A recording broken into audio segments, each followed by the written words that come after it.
सरकार मानेगी, सरकार के फरिश्ते जो उनके मर गए हैं पुरखा वो भी मानेंगे, ऊपर से वो तो मान चुके हैं। हाँ, उससे माशाल्लाह इस धरने से काफी अच्छा हुआ मामला। जो बीजेपी ने माहौल फिजा बनाया था ना हिंदू मुस्लिम का, उसमें उसका काफी वो जो है वो टूटा है मामला। समुद्र में जब जहाज चलता है उस पे कौवा या कोई पक्षी बैठ जाए आके, वो घूम फिर के कितना भागेगा, आएगा जहाज पे। हाँ, पानी में तो बैठ नहीं जाएगा, नहीं बह जाएगा। ये कहीं भी भगले पूरे भारत में, इनको आना किसान के पास पड़ेगा। भारत की 80% आबादी जो वोटर है वो किसान है। सरकार को बनाने और मिटाने की क्षमता उनके अंदर है। नहीं, कहीं नहीं चली गई। अभी तो टेलर है हम लोगों का। हम लोग हर प्रांत में जाएंगे, हर प्रांत में जाके हम लोग प्रयास करेंगे अपने किसानों को समझाने के लिए कि ये सरकार किसान विरोधी सरकार है। किसानों की भलाई के लिए कुर्सी पे छोड़ दे मोदी जी, क्यों कुर्सी पर बैठे हैं? अरे किसी किसान के बेटे को बैठने दे कुर्सी पर।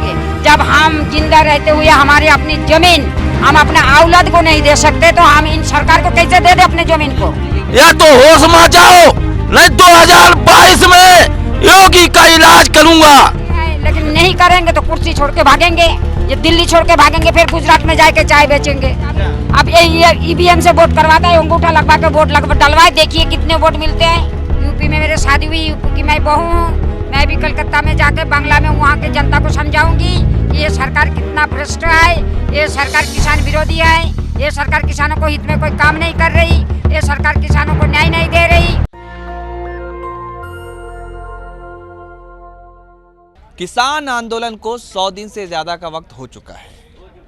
कुदरत का निजाम है, वक्त बदलेगा, महीना बदलेगा, मौसम बदलेगा, लेकिन क्या ये आंदोलन का स्वरूप बदला है?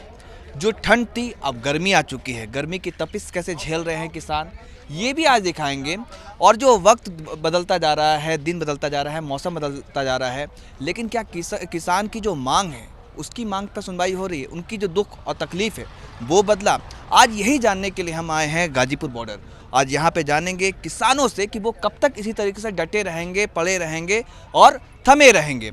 आज मैं एक बात और कह दूं, जब मैं आ रहा था ऑटो रिक्शे से तो एक शख्स ऑटो रिक्शे वाले ने कहा कि इस सरकार के खिलाफ तो प्रदर्शन तभी से होना चाहिए था, आंदोलन तभी से होना चाहिए था जब नोटबंदी किया था। सोनिया गांधी, मनमोहन सिंह सभी ने कहा 8 नवंबर 2016 की जो रात थी वो काली रात जिसने देश की अर्थव्यवस्था को चौपट कर दी। एक गलत फैसला नोटबंदी। तब सरकार ने जो सपने दिखाए और मनमोहन सिंह ने कहा था कि 2% जीडीपी हमारी नीचे जाएगी और देश की अर्थव्यवस्था को काफ़ी धक्का लगा। फिर जीएसटी आया, लेकिन सरकार ने एक ना सुनी। सरकार अपनी हठधर्मिता पे अड़ी रही और अब पहले शाहीन बाग का प्रदर्शन हुआ, 101 दिनों तक चला और अब जो है किसान आंदोलन का चल रहा है प्रदर्शन, 100 दिन से ज़्यादा हो चुके हैं। लेकिन अब भी किसान अड़े हैं, पड़े हैं और ये सरकार हठधर्मिता पे भी अड़ी है। लेकिन क्या ये सरकार का जो हर साल इसी तरीके से प्रदर्शन हो रहे हैं लेकिन सरकार के कानों पे जू नहीं रेंग रहा? हम यही जानेंगे आज लोगों से कि ऐसे कब तक चलता रहेगा। सरकार तो मानने को नहीं है। नोटबंदी पे जब विपक्ष ने हंगामा किया कि ये गलत फैसला है, सरकार ने उसे कहा कि ये सही है, लेकिन नतीजा हमारे और आपके सामने है कि देश की अर्थव्यवस्था को कितना चोट पहुंचा। आज हम इसी सब बातों को लेकर हम लोगों से बात करेंगे कि सरकार तो जो अपनी हठधर्मिता है वो हम लोग देख चुके हैं, चाहे नोटबंदी का फैसला हो, जीएसटी का फैसला हो या फिर उसके बाद सीए का कानून का फैसला हो और अब किसान आंदोलन। देखिए, हम ये गर्मी दोपहर का वक्त है और इस तपिश वाली गर्मी में हम इस पे पहुंचे हैं तंबू में, यहाँ पे लोग हैं और ये खूबसूरती देखिए कि एक मुसलमान है, सिख है और हिंदू हैं, सभी लोग हैं। तो ये देश की खूबसूरती भी है, इसे यही देश की गंगा जमनी तहजीब है। लेकिन जानते हैं कि जिस तरीके से नफरत जो कहा गया कि फैलाया गया और जो डर दिखाया गया मुसलमानों का हिंदुओं को, तो वो सब कितना कम हुआ है या नहीं? जी, सबसे पहले आप अपना नाम बताइए। मेरा नाम पंडित वीरेंद्र उपाध्याय शास्त्री है। अच्छा। और मैं मध्य प्रदेश के रायसेन जिला का रहने वाला हूँ। और निरंतर 3 महीना से हम यहाँ हैं, बीच बीच में आना जाना भी होता है। 3 महीने से आप हैं, ठीक है। पंडित जी, ये मुसलमान हैं, हाँ। कैसे बैठे इनके साथ? ये तो देशद्रोही है। हाँ साहब, हैं देशद्रोही। ये उनका जो हैं जो वोटों की राजनीति कर रहे हैं और अपनी रोटी सेंकना चाहते हैं। हो सकता है उनका अंधे हो गए हैं तो उन्हें अपना कहते हैं जानत है मानत नहीं, ऐसे मति के मंद और तुलसी जा सरकार होगा मोतिया बिंद। अब इनका तो आंखों का ऑपरेशन होगा और इनकी तो सारा शरीर ही बेकार होगा, उसका भी ऑपरेशन होगा। इनका सिस्टम खराब हो गया। और हिंदू और मुस्लिम भाई भाई कौन कहता है? यहाँ सब हम सिख हिंदू मुस्लिम यहाँ मानव हैं, इंसान है, इंसानियत की बात करते हैं और समझते हैं। बाकी जो बरगलाए और बहकाए अंधभक्त हैं वो इसमें नहीं जानते हैं, तो वो भी जानने लगेंगे और वो भी समझ तो रहे हैं कि हम सब एक हैं, लेकिन उनके बाप बैठी हैं सत्ता में तो वो उनकी मजबूरी है, इसलिए वो कहते हैं कि नहीं भाई मोदी जी। अच्छा ये बताइए पंडित जी, 100 दिन हो चुका है, 101 दिन आज चल रहा है, ठीक है, प्रदर्शन को। क्या लगता है कि सरकार आपकी बातों को मानेगी? सरकार मानेगी, सरकार के फरिश्ते जो उनके मर गए हैं पुरखा वो भी मानेंगे, ऊपर से वो तो मान चुके हैं। समस्या क्या, जब स्कूल में कोई पढ़ाई करने जाता है, एडमिशन लेता, वो ये नहीं सोचता कि भैया कब रिजल्ट आएगा, वो पूरी साल की तैयारी करके आता है। हम भी जब तक रिजल्ट नहीं आएगा तब तक घर वापस कैसे जाएंगे? ये थोड़ी है कि 3 दिन बस्ता लेके पीठ पे और स्कूल गए, बाद में घर पे आके कहते हैं कि रिजल्ट आ जाए। हमें दिन गिनने नहीं आए, महीना गिनने नहीं आए, हम वर्ष और साल गिनने नहीं आए। हमारी गिनती में एक ही लक्ष्य और एक ही सिद्धांत है। जी अच्छा ये बताइए, हम ये सवाल इसलिए पूछ रहे हैं पंडित जी, क्योंकि सरकार का पिछला रिकॉर्ड जो है, चाहे नोटबंदी देख लीजिए, मनमोहन सिंह ने कहा कि 2% जीडीपी नीचे आ जाएगी देश की, ठीक है, और हमारे देश की अर्थव्यवस्था चौपट हो जाएगी। शाहीन बाग का प्रदर्शन चलता है सीए के खिलाफ, लेकिन सरकार अपनी हठधर्मिता दिखा चुकी है। तो ऐसे में मतलब लग रहा है कि एक ठंड से, कड़कड़ाती ठंड से लेकर अब तपिश वाली गर्मी आ गई है, 250 से ज़्यादा किसान शहीद हो चुके हैं, तो ये कब तक चलता रहेगा? आप लोग का अपना भी तो काम धाम होगा। हाँ, लगभग 300 के लगभग हमारे किसान भाई अपनी शहादत दे चुके हैं, शहीद हो गए हैं, और सरकार अपनी हठधर्मिता को नहीं छोड़ रही है। आशा से तो आसमान टिका है, और अगर उम्मीद नहीं है तो किसान यहाँ से अभी कब का चला जाता, क्योंकि ये कोई किराए के टट्टू नहीं बैठे हैं, यहाँ धरती पुत्र किसान बैठा अन्नदाता, और वो कभी हिम्मत नहीं हारता। ओले भी पड़ते हैं, पाला तुषार भी आता है, और कई बार बाढ़ें भी आती हैं, और ये सारी चीज़ें यहाँ आ चुकी हैं। इनने गुंडे भेज दिए, गुंडे रूपी ओले आए, वो वापस खुद ही गल गए हैं। तुषार रूपी इनने पुलिस फोर्स लगाया, और बाढ़ रूपी बॉर्डर लगा रखी है, उसको भी पार कर दें। लेकिन हम संयम से और संवैधानिक तरीका से किसान यहाँ अपनी मांग को लेकर बैठे हैं। तो सरकार तो चली, अब जो है बीजेपी जा रही है प्रचार करने के लिए 5 राज्यों में, आप लोगों का क्या होगा? जाने दो, चुनाव में जा रही है सरकार, अरे को छोड़ दिया ऐसे ही। समुद्र में जब जहाज चलता है उस पर कौआ या कोई पक्षी बैठ जाए आके, वो घूम फिर के कितना भागेगा, आएगा जहाज पे ही। हाँ, पानी में तो बैठ नहीं जाएगा, नहीं बह जाएगा।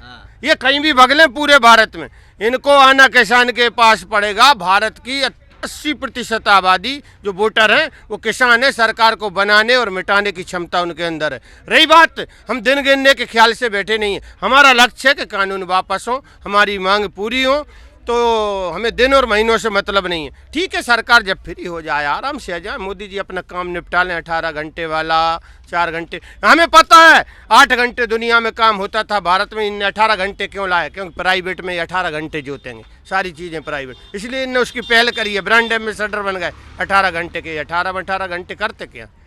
हाँ, सरकार को पूरा सिस्टम लिखा पड़ी, इनको सलाह देने वाले, बयान देने वाले, कभी ये खालिस्तानी कहते हैं, कोई ये बेवकूफ़ या पागल है सरकार? नहीं, ये सोच बूझ के दे रहे हैं, जानबूझ के दे रहे हैं, ये उसका रिजल्ट लेना चाहते हैं, प्रयोग करते हैं कि खालिस्तानी कहेंगे बाकी प्रदेशों के लोग नहीं आएंगे। यहाँ महाराष्ट्र के हैं, केरला के हैं, कर्नाटका के हैं, हिंदू हैं, मुस्लिम हैं, सिख हैं, महिलाएं, लड़कियां हैं, बच्चे हैं, और तो और अभी जन्मजात बच्चों को लेके माँ आई हैं अपने अपने पंडालों में, देखो तुम। और ऐसा नहीं है, सरकार झुकेगी एक दिन, और नहीं झुकेगी तो सरकार का अंतिम संस्कार हो चुका है, केवल मृत्यु प्रमाण पत्र बनने में देर है। अंतिम संस्कार हो चुका है, मृत्यु बनने में पत्र बनने में बाकी है। तो ये पंडित जी हैं, अब ये मौलाना जी हैं, मुल्ला जी। मुल्ला जी, क्या लग रहा है आपको? जी, कुछ है उम्मीद कानून के? हाँ? पर मुझे तो ऐसे लग रहा है ये आंदोलन वाली सरकार है। इससे पहले जो जीएसटी में वो जो है वो एनआरसी हुआ था, उसमें कितने लोगों का कितना टाइम वेस्ट किया, धरनों में बिठा दी, अब यहाँ धरनों में बैठ दिए। अरे धरने ना होते तो लोग काम करते, देश कितना आगे बढ़ता। अब पहले तो एनआरसी में 3 महीने इन्होंने पब्लिक का वक्त बर्बाद कर दिया, अब धरनों में वक्त बर्बाद कर दिया। अब ऐसी क्या मजबूरी है जो इस कानून को वापस नहीं ले रहे हैं? क्या मजबूरी है यार? मुकेश अंबानी, अडानी लाखों करोड़ रुपए की संपत्ति है। अरे और कुछ धंधा कर लो, बिजनेस कर लो, इसी में सरकार ये कह रही है कि ये जो कानून है, ये छोटे जो किसान हैं उनको फ़ायदा होगा, और जो एक देश है, एक मंडी होगी, हर तरफ आप जहाँ चाहे वहाँ जा सकते हैं, तो आप फ़ायदा सरकार गिना रही है आप लोगों को। भाई जब देखो हमें आप कोई चीज़ दे रहे हैं, हमें उसमें फ़ायदा नज़र नहीं आ रहा, आप ज़बरदस्ती क्यों थोप रहे? जब हमें इसमें फ़ायदा नज़र नहीं आ रहा, किसानों को इसमें फ़ायदा नज़र नहीं आ रहा, तो कुछ ज़बरदस्ती नहीं है इसमें। अच्छा, आप आए कहाँ से? हम बागपत बड़ोस से आए। तो अब क्या माहौल है? कुछ माहौल है ठीक ठाक हाँ, हिंदू ठीक। मुसलमानों के बीच में? हाँ, उससे माशाल्लाह इस धरने से काफ़ी अच्छा हुआ है मामला। जो बीजेपी ने माहौल फिजा बनाया था ना हिंदू मुस्लिम का, हाँ। उसमें उसका काफ़ी वो जो है वो टूटा है मामला। हाँ जी मतलब क्या लग रहा है कि आप लोग समझ गए बीजेपी को? जी, समझ गए कि जो है सिर्फ हिंदू मुस्लिम करके सत्ता मारने वाली पार्टी है, इसके अलावा कुछ भी नहीं इनके पास में। हाँ बस। तो मतलब ये अब जो फिजा है, जो नफरत की जो फिजा पाई गई थी बीजेपी के द्वारा, हिंदू मुसलमान का खूब नारा लगाया गया था, लेकिन अब शायद लोगों को समझ में आ गया है, ये मुल्ला जी का कहना है। आप सरदार जी क्या लगता है, कुछ है उम्मीद? उम्मीद है। सरकारें हमेशा जो भी सरकारें जुल्म करती हैं वही झुकती हैं, और हम आम पब्लिक हैं और हम अपने हक सच के लिए लड़ रहे हैं, हक सच के लिए बैठे हैं यहाँ और अपना ये हक। कब तक सच के लिए लड़ते रहेंगे? एक उम्मीद तो, एक तो दायरा तो होता है लड़ने का, कुछ दिन होता है। आप कैसे कैसे चला रहे? कड़कड़ाती ठंड थी, हड्डी गला देने वाली ठंड थी, अब आप जो है तपिश आ गई। दिल्ली की गर्मी हम सभी जानते हैं कैसी होती है, लेकिन ये कब तक करेंगे आप? ये सरकार तो छोड़ दिया आप लोगों को, जाइए, सरकार चली चुनाव प्रचार करने के लिए बंगाल, केरला, तमिलनाडु। कोई बात नहीं, मुड़ के फिर यहीं आएंगे, दिल्ली में ही आएंगे, संसद भवन दिल्ली में ही है। और ये गर्मी और ठंड, हम लोग ठंड में जब गेहूं में पानी लगाते हैं, ऊपर जैकेट पहने होते हैं और नीचे से हम लोग अंडरवियर पहने होते हैं, और हमारे पैर जो हैं पानी में सुन्न हो जाते हैं बिल्कुल। हमारा आधा शरीर ठंडा होता है और आधा गर्म होता है, तो हम इस ठंड और गर्मी को तो एक साथ झेल लेते हैं, इसमें कोई परवाह नहीं हमको गर्मी की। गर्मी 50 डिग्री हो जाएगी, हम झेल लेंगे, ठंड भी झेल ली हमने, इससे हम घबराने वाले नहीं हैं, और बिना हक लिए हम वापस नहीं जाने वाले हैं। मतलब घबराने वाले नहीं है? नहीं, बिल्कुल नहीं घबराने वाले। अच्छा, ये बताइए कि हम देख रहे हैं कि यहाँ पे हिंदू भी है, मुसलमान भी है, सिख भी है, तो ये एकता कैसा लग रहा है आपको देख करके? बहुत अच्छा लगा हमारे, बिल्कुल ये समझ लीजिए कि जो हमारा पहले जैसा चलता था देश, हमें लग रहा कि हमको इस सरकार ने फिर उसी ढर्रे पे ला दिया, हम लोग एक हो गए। और ये हमारा देश जो है ये रंग बिरंगे फूलों का एक गुलदस्ता है, और गुलदस्ते में एक ही तरह के फूल अच्छे नहीं लगते, रंग बिरंगे फूलों से ही ये हमारे देश की अनेकता में एकता है। और हमें बहुत दिली खुशी है कि हमारा देश एक होंगे हम तो हम तरक्की करेंगे आगे। तो मुसलमानों के बारे में जो कहा जाता था बीजेपी के द्वारा, वो सब क्या लगता है आपको? ये बिल्कुल हम लोगों के बारे में भी कहा जाता है, जो भी सच बोलता है, हिंदू बोले तो नक्सलाइट हो गया, सिख बोले खालिस्तानी हो गया, ये पाकिस्तानी हो गया। खास करके तो बीजेपी तो मुसलमानों को टारगेट करती है। टारगेट करती है, लेकिन नक्सलाइटों को भी तो करती है। जिसने हक मांग लिया वही कुछ ना कुछ सरकार के पास ऐसे ठप्पे बने हुए ठप्पे लगा देती है कि ये फलां है, ये फलां है। ऐसा कुछ नहीं है, ये देश सबको प्यारा है, और जो हमारा तिरंगा हमको सबसे प्यारा तिरंगा है। हमारा देश, हमारे बुजुर्गों ने कुर्बानी दी, हमारे बाबा जी देश के लिए शहीद हुए, बंटवारे का दंश झेला हम लोगों ने, हम लोगों से बेहतर कौन जानता है। अब बंटवारा हुआ तो बंगाल का हुआ, पाकिस्तान बनाया गया, तो उसमें कौन मरा? मुस्लिम मरे, पंजाबी मुस्लिम मरा, पंजाबी हिंदू मरा, पंजाबी सिख मरा, यही तो हुआ ना। तो नुकसान सबसे ज़्यादा हम लोगों को हुआ, और हम लोग फिर भी जो है मेहनत की, अपने देश को संपन्न किया। इन लोगों ने फिर हमारे देश को कंगाल बना दिया, अंग्रेज़ों से भी बदतर स्थिति में आज हमारा देश पहुंच गया। हमें बहुत कष्ट होता है जब हमारा देश चंद पूंजीपतियों की मुट्ठी में जा रहा है। तो आप लोग खुश हैं? हम लोग इस माहौल से बहुत खुश हैं कि हम लोग, हमारा भाईचारा एक हो गया। धन्यवाद देना चाहते हैं मोदी जी का, और मोदी जी ने हम लोगों को एक जगह पे इकट्ठे कर दिया। चलिए, ये है किस कहना कि हम लोगों को एक जगह पे ला दिया, और ये देश जो है एक गुलदस्ता है रंग बिरंगे फूलों का, और एक फूल अच्छे नहीं लगते। तो ये खूबसूरती भी आप देख सकते हैं। मैं दिखाने की कोशिश कर रहा हूँ कि किस तरीके से जो लोगों में इत्तेहाद है वो कायम है। जिस तरीके से डर दिखाया गया था कि भाई हिंदू है, मुसलमान है, नफरत की जो फिजा थी वो कुछ हद तक कम रह रही। मौलाना साहब ने भी कहा। जी, आप बताइए कैसा लग रहा है आपको? हमें बहुत अच्छा लग रहा है। हाँ। जो हम लोग बहुत बिछड़े हुए थे, हाँ। और हिंदू को मुसलमान से डर लगता था, मुसलमान को हिंदू में डर लगता था, अच्छा। और आज जब हम हिंदू मुसलमान सिख ईसाई सारे ही धर्म जहाँ मिलकर, हम लोगों को कोई वो ही नहीं है। ऐसे ही हिंदुओं के मुसलमान पड़ोसी हैं, कभी उनकी लड़ाई नहीं हुई, कभी कुछ नहीं, कोई धर्म नहीं है। अगर अभी हम लोग कपड़ा उतारते हैं, क्या कोई ठप्पा तो लगा नहीं है? जहाँ जो ये तो समाज का जहाँ पर है, सिख बन गए, हिंदू बन गए, मुसलमान बन गए, ये कहीं पर भी नहीं पूछा जाता कौन हिंदू है कौन मुसलमान है।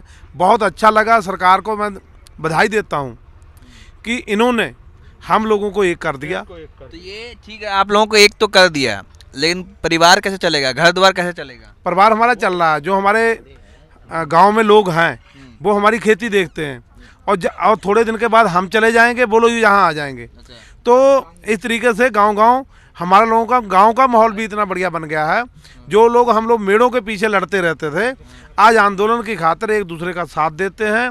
हमारी औरतें भी काम करवाती हैं खेत में और खुद करती हैं। और आपने देखा होगा जहाँ पे कोलू लगा हुआ है, वो कोलू को बैलों की तरह आदमी खींच रहे हैं, अपने आप लोग खींच रहे हैं और गन्ना पीड़ रहे हैं। ये लोग बताने की कोशिश कर रहे हैं कि जो पहले ज़माने में हमारे बुजुर्ग आप खुद काम करते थे और अपने हाथों से करते थे, और तब हम लोग जो पेट्रोल के डीजल के ऊपर नहीं थे। आज हम लोग डीजल, पेट्रोल और मोबाइल के ऊपर हैं। हम लोग इसको छोड़ने की तैयारी पे हैं और अपनी खेती उतनी करेंगे। टकैत जी ने जैसे कहा था कि हमें कुर्बानी देनी पड़े, हम लोग वो करेंगे कि जो खेती हमारे बच्चों के खाने के लिए है वो करेंगे। मीठा हम बना सकते हैं, आटा हमारे पास है, सिर्फ नमक के बिना। नमक की ज़रूरत पड़ती है किसान को और किसी चीज़ की ज़रूरत नहीं पड़ती। और आज हम उसी पीछे वाला जो हमारे बुजुर्गों ने जिस तरीके से टाइम निकाला उसी में जा रहे हैं और ये करके दिखाएंगे इनको। चलिए ये आप देख रहे हैं रंग बिरंगी तस्वीर मैं दिखा रहा हूँ गाजीपुर बॉर्डर से, और एक महिला है हमारे साथ। उस महिला से भी जानते। जी आप कहाँ से आई हैं मैम? डिस्ट्रिक्ट शाहजहाँपुर से। शाहजहाँपुर से? ये उत्तर प्रदेश में पड़ता है। क्यों आए हैं आप? हाँ, क्यों आए हैं? हम यहाँ अपने भाइयों के साथ में जो सरकार ने जो कानून बनाया है, इस कानून के विरोध करने आए हैं। उत्तर प्रदेश में तो योगी जी ने राम राज ला दिया। राम नाम से तो उन्होंने राम नाम दे दिया, लेकिन राम नाम में उन्हें कितने लड़ाई लड़े जाके मंदिर तुड़वाने के लिए। अच्छा, वो तो राम नाम के राज हिंदू मुस्लिम। आपने चंदा दिया राम मंदिर नहीं, का? मैंने नहीं चंदा दिया। क्यों? आप नहीं है? हमारे दिल के अंदर मंदिर है। मैं जब अपना आत्मा के अंदर मंदिर को पूजा नहीं कर सकती हूँ तो वो अयोध्या में क्या पूजा करने पहुँचूंगी मैं? खून खराबा हो गया मंदिर के लिए, क्या बात कर रही हैं आप? तब मंदिर के लिए वो चांदा हो गए, सब कुछ हो गए, अच्छी बात है। सरकार ने अच्छी काम किया, उसके लिए सरकार को बधाई देती हूँ। लेकिन सरकार ने जो किसानों के साथ में तो नहीं अच्छा काम किया। हमारे को किसानों को हमारे सड़क में उतारने का जो प्लान उन्होंने बनाया, हमारे जो MSC है, हमारे जो अनाज है, हमारे अनाज को वो इस साल आप देख लीजिए, इस साल हमारे किसानों का धान क्या हिसाब बिका? 800-900 रुपये मैंने खुद बेचा है। ये सब बात छोड़िए, सरकार लगता है कि आप बात मानेगी आपकी? हाँ? सरकार बात मानेगी आपको लगता है? मोदी जी? मानना तो उन्हें पड़ेगा। अगर वो सरकार पे रहेंगे तो किसान को बात तो मानना ही पड़ेगा, क्योंकि भारत में 80% किसान है। सरकार तो हम ही लोग बनाते हैं। अच्छा। तो हमारी बात वो नहीं मानेंगे। जैसे हम सरकार बना सकते हैं, ऐसे उखाड़ के फेंकना भी जानते हैं। आप लोग को सरकार छोड़ के चली, 5 राज्य में चुनाव है, केरल, बंगाल, तमिलनाडु, पुडुचेरी, असम, सब सरकार चली गई वहाँ, आप छोड़ दिए आप लोगों को? नहीं, कहीं नहीं चली गई। अभी तो टेलर है हम लोगों का। हम लोग हर प्रांत में जाएंगे, हर प्रांत में जाके हम लोग प्रयास करेंगे अपने किसानों को समझाने के लिए। ये सरकार किसान विरोधी सरकार है। हर प्रांत में जाके हम लोग किसानों को समझाने का प्रयास करेंगे, ये किसान विरोधी सरकार है, इन्हें वोट मत दो। इन्होंने किसानों को लूट लिया है। किसानों को वहाँ पे जाके बोल देंगे, वहाँ पे जैसे बोले असम में बोल देंगे CA लाएंगे, मुसलमान को भगा देंगे। नहीं जी, अब वेस्ट बंगाल तो जाएंगे, वो तो जब जाएंगे तो शांत रहिएगा। हम क्या कह रहे थे, पूछिए हमसे, हम जवाब हम दें। ये कह रहे हैं कि वहाँ पे बोल देंगे मुसलमानों को भगा देंगे, तो वहाँ पे सब हिंदू नहीं, हमारे हिंदू, मुस्लिम, सिख, ईसाई भारत को आज़ाद करने में हमारे सभी भाइयों का, सभी बहनों का सहयोग रहा। ये भाजपा सरकार की कूटनीति है। भाजपा सरकार के विचारों में फर्क है। हम हिंदू, मुस्लिम, सिख, ईसाई हम सब एक है। हम सरकार की इसी बात को बधाई देते हैं कि उन्होंने हमारा असली पहचान बनवा दिया कि हम सब एक है। भारत में रहकर हम सब भारत के वासी है। हमारे अंदर हिंदू, मुस्लिम, सिख, ईसाई, इससे कोई भेद नहीं हम लोगों को पड़ता। तो नहीं, मैं ये जानना चाह रहा हूँ कि उत्तर प्रदेश में आपने भी तो नारा लगाया होगा 2014 में, 19 में, हर हर मोदी, घर घर मोदी। मैंने नहीं लगाया नारा मोदी के पाला नहीं बदलिए तो पाला बदलिए। जो कुछ भी है, जैसा भी है, जब एक लहरी चला था, वोट दिया था बीजेपी को? मैंने वोट भी नहीं दिया बीजेपी को। नहीं, झूठ बोल रही हैं आप। न, मैंने नहीं दिया वोट। मैंने नहीं दिया। नारा लगाया होगा हर हर मोदी, घर घर नहीं, हमने नारा भी नहीं लगाया। नहीं लगाया था ना। हमारा उद्देश्य होता हम लोगों का, हमारे टिकैत जी का उद्देश्य रहा शुरू से। नहीं, पहले दिया था आपने? नहीं दिया, पहले भी नहीं दिया। तो कैसे जीत करके आई मोदी जी? हम लोग जब मोदी जी अपने केंद्र में आए तो इस बात को तो हम लोगों को खुशी थी कि एक ऐसा आदमी हमारे केंद्र में आया जिसके बच्चे नहीं, बीवी को भी तलाक छोड़ दिया, तो शायद इनके पास लंगोटी ही लंगोटी है, तो ये हमारे किसानों का, हमारे भारत की जनता का भलाई करेंगे। लेकिन हम लोग ये नहीं जानते थे कि हमारे ही खेत पे, हमारे ही सीने में छोरी चाकू भोंक कर वो अडानी अंबानी को समर्थन करेंगे, और अडानी अंबानी उन्हीं को अपना दोस्त बना लिया। किसानों को कोई समझ नहीं रहे वो। अच्छे दिन आए जी, अच्छे दिन आए, बहुत हुई महंगा है। हमारे अब इस समय अच्छे दिन नहीं है हमारे। जब अच्छे दिन तब होगा जब हमारे किसानों को अपना अधिकार मिलेगा। हम लोग अपना खुशहाल होकर यहाँ से जाएंगे कि हम हमारे जो मांग हमारी थी एमएससी के ऊपर और स्वामीनाथन आयोग का, ये तो हमारे टिकैत जी के पीरियड में महात्मा महेंद्र सिंह की पीरियड से ही चल रहा था। जर जंगल जमीन ये हम किसी को नहीं देंगे। जब हम जिंदा रहते हुए हमारी अपनी जमीन हम अपने औलाद को नहीं दे सकते तो हम इन सरकार को कैसे दे दे अपने जमीन को? तो ये बताइए कि उम्मीद मोदी जी पे भरोसा है? जी, भरोसा है मोदी जी पर? भरोसा नहीं है तो भी भरोसा किसान करवा लेंगे उनसे, करवा लेंगे। किसान में वो गुण है तो भरोसा रखिए मोदी जी अच्छा करेंगे। उम्मीद तो रखते हैं, लेकिन नहीं करेंगे तो कुर्सी छोड़ के भागेंगे। ये दिल्ली छोड़ के भागेंगे, फिर गुजरात में जाके चाय बेचेंगे। अच्छा, तो गुजरात की जनता ने तो जिता दिया फिर से? नहीं, ऐसा नहीं है, हो गए होंगे, हो गए। अभी तो शुरुआत है। अभी अब ईवीएम से वोट करवाता है, अंगूठा लगवा के वोट डलवाए, देखिए कितने वोट मिलते हैं। चलिए, तो ये देख रहे हैं कि जो महिला हैं वो क्या कह रही हैं, आप खुद देख रहे हैं कि नाराजगी है। अच्छा, आप बताइए, भरोसा है मोदी जी पर आप? अरे मोदी जी पर क्या भरोसा, मोदी जी तो 15 लाख रुपया खाते में कहते थे कि जब मेरी सरकार बनेगी तो 15 लाख रुपया फी खाते में देंगे। मोदी जी ने 15 लाख रुपया दिए, किसानों क्या भला करेंगे? मोदी जी ने अपनी बीबी तक छोड़ दी, किसानों क्या भला करेंगे? मोदी जी ने बीबी किसके लिए छोड़ी? इस देश की खातिर। उसने सब कुछ त्याग दिया, या इस सब कुछ छोड़ दिया आप लोगों की खातिर, ताकि देश का भला हो सके, देश का अच्छा कर सके, देश की भलाई के लिए उन्होंने छोड़ दिया। मोदी जी ने जब देश की भलाई के लिए अपनी बीबी छोड़ दी तो किसानों की भलाई के लिए कुर्सी पे छोड़ दे मोदी जी। अच्छा। क्यों कुर्सी पर बैठे हैं? अरे किसी किसान के बेटे को बैठने दें कुर्सी पर।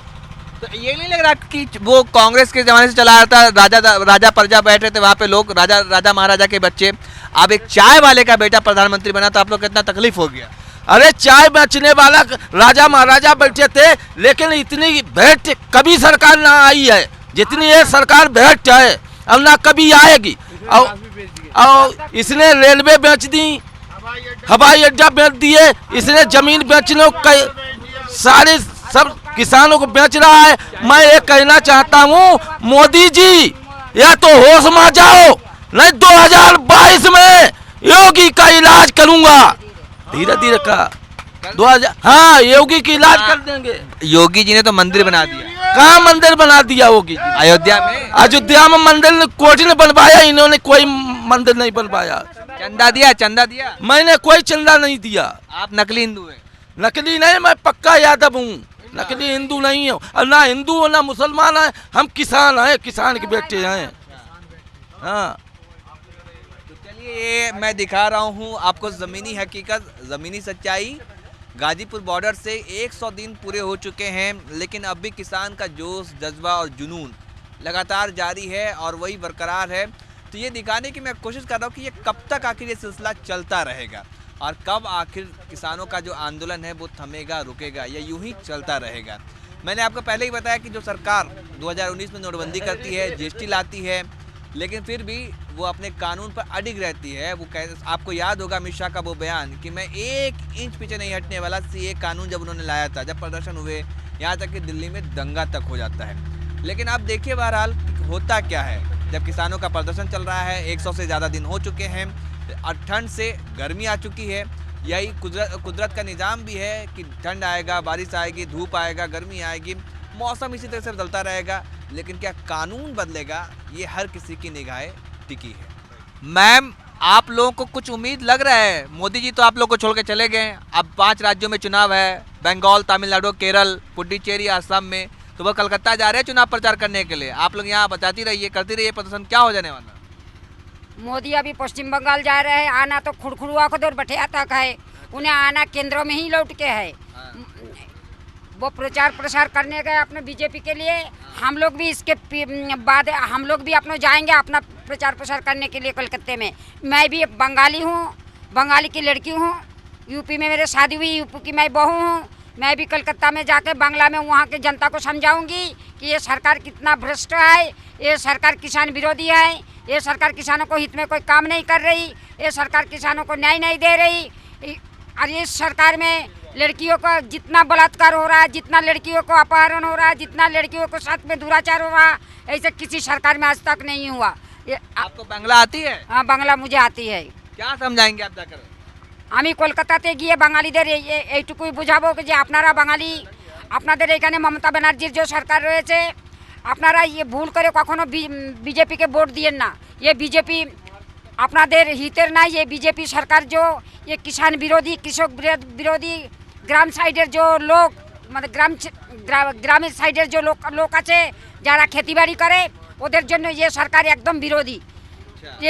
मतलब क्या हुआ, हिंदी में बताइए। इसका मतलब यह हुआ जो काश्तकारी कर रहे हैं या मजदूरी कर रहे हैं वो सरकार इसके विरोध में है। हम लोग यही चाहते हैं कि हमारे एमएससी लागू करे, एमएससी में कानून बनाए। ये बातें आप जाके कलकत्ता में, बंगाल में बताइएगा लोगों को। हम अगर बंगाल में पहुंचे राकेश टिकैत भाई साहब के साथ में, मैं बांग्ला में वहाँ जरूर वहाँ के कृषकों को, वहाँ के जनता को मैं ये देख लीजिए कि ये तैयारी अब बंगाल में भी जाने की हो चुकी है और बंगाल की जनता को भी जाकर बांग्ला में बताएंगी ये बंगाल की बेटी है और यूपी की बहू है। तो इनका कहना है कि मैं जाकर के बताऊंगी वहाँ पर लोगों को कि ये जो सरकार है ये निकम्मी सरकार है, ये किसानों के लिए कुछ नहीं करती, और ये बंगाल में जाकर प्रचार करेंगी।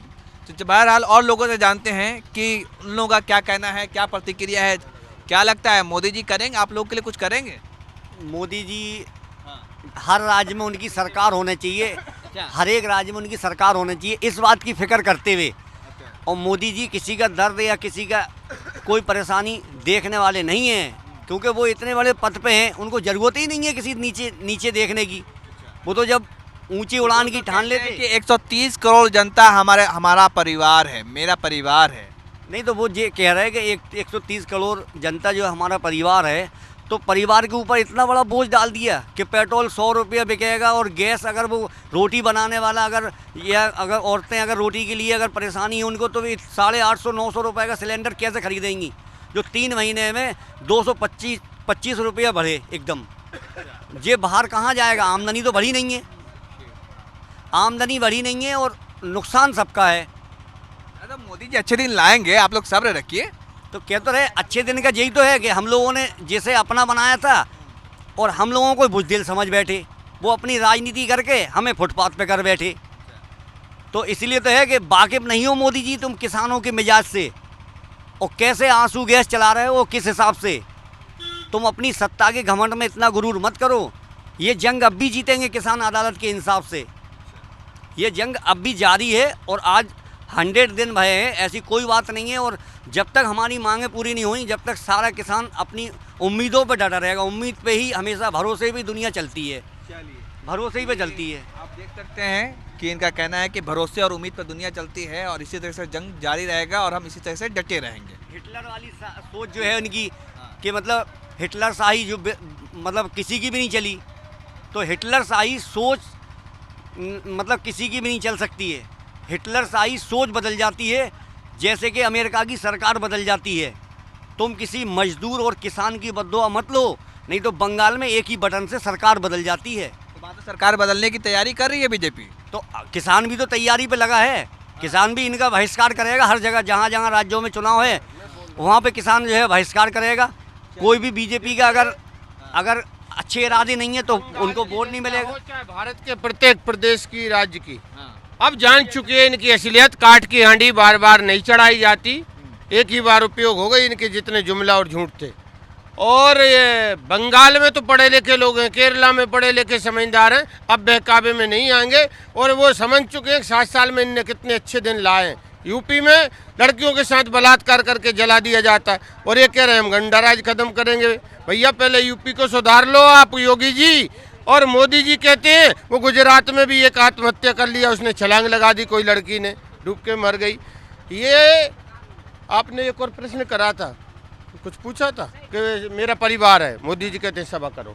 मोदी जी जो भी कहते हैं सब वोटों की खातिर, सत्ता में आने की खातिर कहते हैं, बाकी इनका कोई नहीं है। अगर इनका कोई है निजी तो वो उद्योगपति हैं, सबको पता है। ये गांव गरीब किसान और मजदूरों की फिक्र इन्हें नहीं है, इन्हें फिक्र है उद्योगपति की। हवाई चप्पल पहनने वालों को, भाई और बहनों मित्रों, हवाई जहाज में उड़ाऊंगा, पता लग रहा है हवाई अड्डा बेच दे, रेलें बेच दें और खुद दो हवाई जहाज लेके आ गए इस कोरोना काल में। आपदा को अवसर में बदलना इसी को कहते हैं। और मोदी जी किसान आंदोलन से ये मत समझे किसान थक जाएगा, हार जाएगा। किसान कानून वापस करा के ही घर जाएगा। ये लड़ाई मोदी जी से नहीं है, ये लड़ाई व्यक्तिगत नहीं है, ये लड़ाई हमारी काले कानूनों से और सरकार से है। और अब इनसे कोई पूछे साहब तो ये कहते हैं कांग्रेस ला रही थी। अरे भैया, जब कांग्रेस ला रही थी आप विरोध कर रहे थे, ये सिद्ध हो गया कि ये कानून गलत है। अगर आप 12 साल पहले विरोध कर रहे थे इन कानूनों का तो या फिर आप गलत थे उस समय, 12 साल पहले ही आप लागू कर देते, क्योंकि उस समय विपक्ष में थे। तो क्या ये मैंने ये कहते हैं जी सब चीजें कांग्रेस कर रही थी, हम तो आप कांग्रेस के प्रधानमंत्री हो क्या? देश के प्रधानमंत्री हैं मोदी जी। ट्रंप का प्रचार करने जाते हैं प्रधानमंत्री, सूट बूट पहन के, प्रधानमंत्री नहीं प्रधानमंत्री हैं। और ये प्रधानमंत्री वहां कहते हैं अब की बार ट्रंप सरकार और अब की बार हो जाएगा उद्धार। इनका क्या है, ना तो अच्छे दिन आए, जुमला बहुत दिए, 2-2 करोड़ रोजगार देंगे हम, और मैं हवाई चप्पल पहनने वालों को हवाई जहाज में घुमाएंगे। हवाई जहाज तो छोड़ दो, रेल भेज दी। कोई इनसे मिलने जाए, आंदोलन करने दिल्ली जाए तो ये बैरिकेड लगा देते हैं, आंसू गैस मारते हैं। स्मृति ईरानी जिस समय गैस सस्ती थी, 350 का सिलेंडर आता था, उस वक्त ये कहती थी, सिलेंडर लेकर डांस करती थी, ठुमका मारती थी यूं। और अब क्या हो रहा है, खुद सिलेंडर बन गई हैं सत्ता में बैठ के। अब हम सोचते हैं स्मृति ईरानी जी क्यों नहीं मटकती। किसान उस चर्चा भी बोले भैया उनकी हवा इतनी भर गई है, उनके अंदर गैस भरी है, वो लीक हो जाएंगी, और जब वो लीक होंगी तो सरकार में बड़ा विस्फोट होगा, इसलिए मजबूर हैं, बेचारी बैठी हैं। और जितने भी गोदी मीडिया और गलत निर्णय और कानूनों के जो पक्षधर लोग हैं, चाहे वो बीजेपी के नेता हों, सांसद हों, विधायक हों, ये सब धिक्कार करेगी इनकी पीढ़ियां। कई पत्रकारों की पत्नियां और लड़के जूते मारेंगे इनमें कि जिस समय देश लड़ रहा था, सड़क पे था किसान और मजदूर, उस समय तुम गोदी की प्रशंसा में लगे थे और उसकी ठकुर सुहाती करने में लगे थे। कैमरामैन आशीष के साथ मोहम्मद अफजल आलम, नेशनल दस्तक। नेशनल दस्तक की आपसे गुजारिश है कि अगर इसको बचाना चाहते हैं तो नेशनल दस्तक को सब्सक्राइब करने के लिए रेड कलर के सब्सक्राइब बटन को दबाएं, फिर बेल आइकन की घंटी दबाएं। नेशनल दस्तक को बचाने के लिए बहुत जरूरी है कि हर खबर को शेयर करें, लाइक करें, कमेंट जरूर करें।